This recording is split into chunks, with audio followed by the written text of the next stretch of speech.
Tonight, new numbers from Wichita police showing a rising trend in reported shoplifting crimes.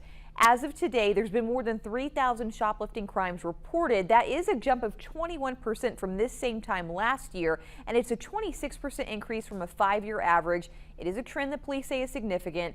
Reported shoplifting crimes showing the difference in just 1 year. In 2022, over 2,500. Now 1 year later to the day in 2023, just over 3,000. So that is a 21% increase in a single year. When we take a look at the 5-year average data, it shows in 2018 there were 2,416 thefts rather, and now in 2023 we have seen it increase to just over 3,000, and that is a 26% increase. As Brandon Stitt reports, these trends have the attention of Wichita police and also local business owners. It's a story that's new at 10.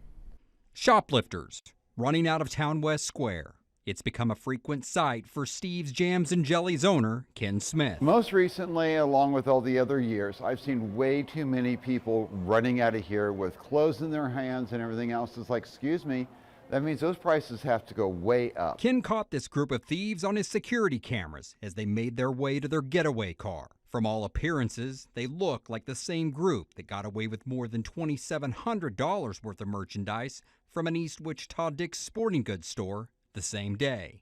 At Wichita Police Investigations Division, when it comes to a 21% increase in retail theft in Wichita, Sergeant Trevor McDonald calls it like it is. Statistically significant, Unfortunately, this crime trend has just continued to creep up on us, and by no fault of ours or anyone else's, I think it continues to get larger and larger. The reason, McDonald says, societal changes. Society has just changed somewhat, and we've seen an increase in these type of thefts, and in people just being, as this past one shows, smiling as they go out the door stealing stuff. Changes that disgust this longtime police officer. I can't even imagine anything more disgusting than having no more self-respect or respect for others than to smile on your way out the door with a handful of stolen loot. And for Ken, I want to see progress. I want to see results. I want to see these rings disbanded. And taking action is exactly what Sergeant McDonald of the Wichita Police Department says is going to happen. They're looking at every potential shoplift case to see if they can connect these 4 to those crimes. Then they will send their case to the district attorney for prosecution.